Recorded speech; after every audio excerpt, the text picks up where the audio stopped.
Баршаңызға сәлем. Бүгінгі сабағымызда ағылшын тілінде сағатты қалай айтамыз, соны үйренетін боламыз. Ендеше кеттік.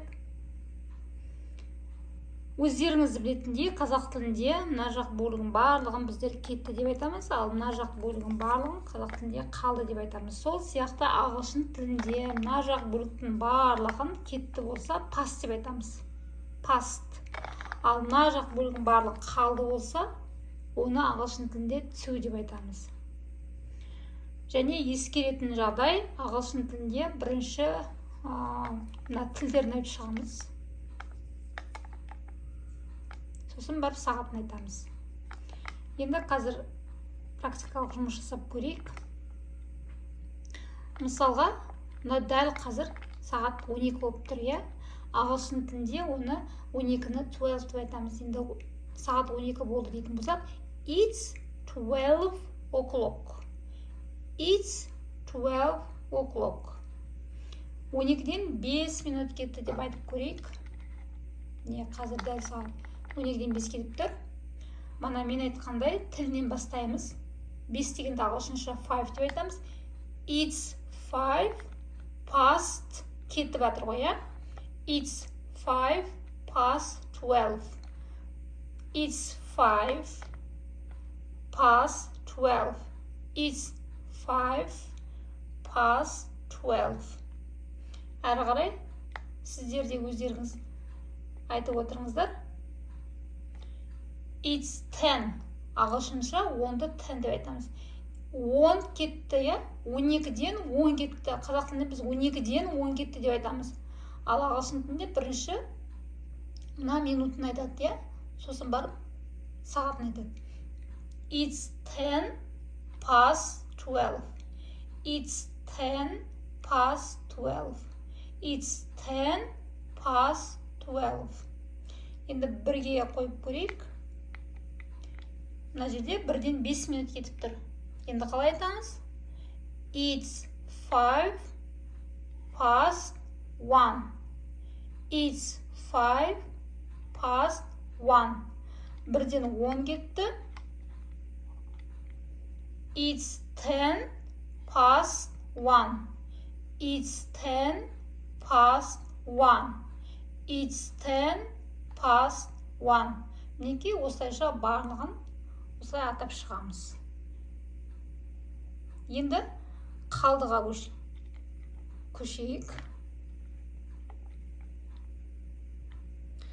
Мына жерде мысалға 35. 1.35 деп отырғанымыз, ол біздер 2-ге 25 қалды деп айтамыз. Жаңа мен сабағын басында айтып кеттім, қалды деген сөзді біз ағылшынша to деп айтамыз. Және бірінші минутын айтамыз дедім, иә? It's 25 to 2. 2-ге ғой, 25 қалғаны. 2-ге 20 қалды. 20-ны ағылшынша 20 деп айтамыз. It's 20 to 2. Әрі қарай 3-те көрейік. 3-ке мысалға 10 қалды дейік, иә? It's 10 to 3. 4-ке 5 қалды.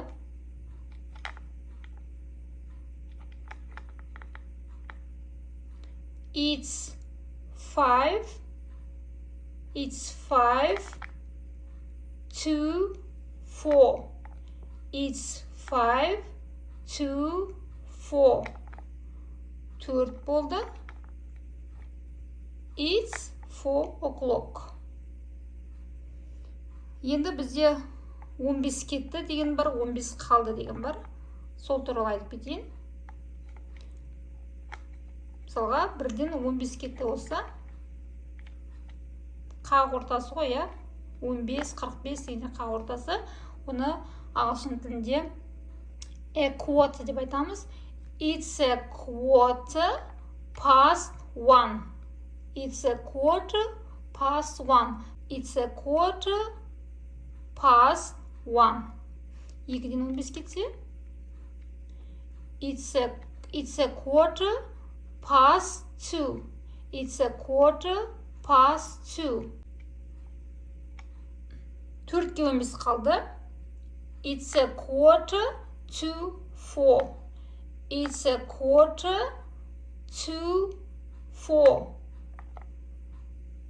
5-ке 15 қалды. It's a quarter to 5. It's a quarter to 5. Енді жарым дегенді айтқымыз келеді. Мысалға 6 жарым деп айтып көрейік. Жарым ағылшын тілінде half. It's half past 6. Жарым дегеннің барлығында біз past қолданамыз, half past қолданамыз. 7 жарым.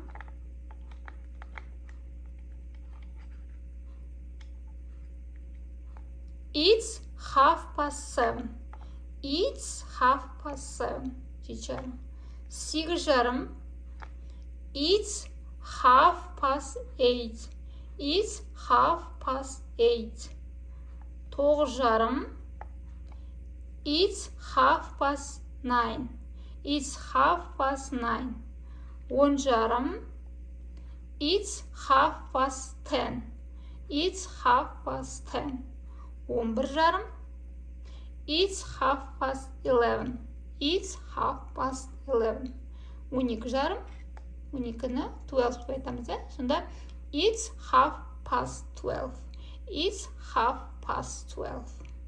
Мінекей, біз сағаттың барлығын осылай айтамыз. 1 жарым болса да it's half past 1 деп айтамыз, 2 жарым болса it's half past 2 деп айтамыз.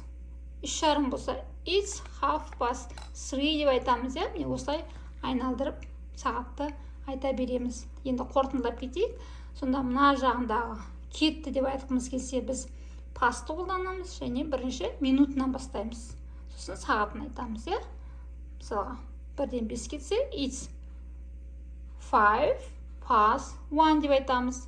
Ал 1-ге 5 қалса, қалды болса, it's 5 to 1 деп айтамыз. Сонда мына қалды деген жақтың барлығында біз to қолданамыз, кеттіге пасты қолданамыз. 15 кетсе, мысалға, it's a quarter past, не деп айтамыз үшті ағылшын тілінде? 3 деп айтамыз, It's a quarter past 3 деп айтып жібереміз. 4-тен 15 кетсе, it's a quarter past 4 деп айтып жібереміз. Ал енді 45-ті айналдырып мына жаққа қалды болса, 9-ға 15 қалды болса, it's a quarter to 9 деп айтамыз. Жарым болса, не деп айтамыз дедік? Half past 9, half past 10, half past 11 деп айтып шығамыз.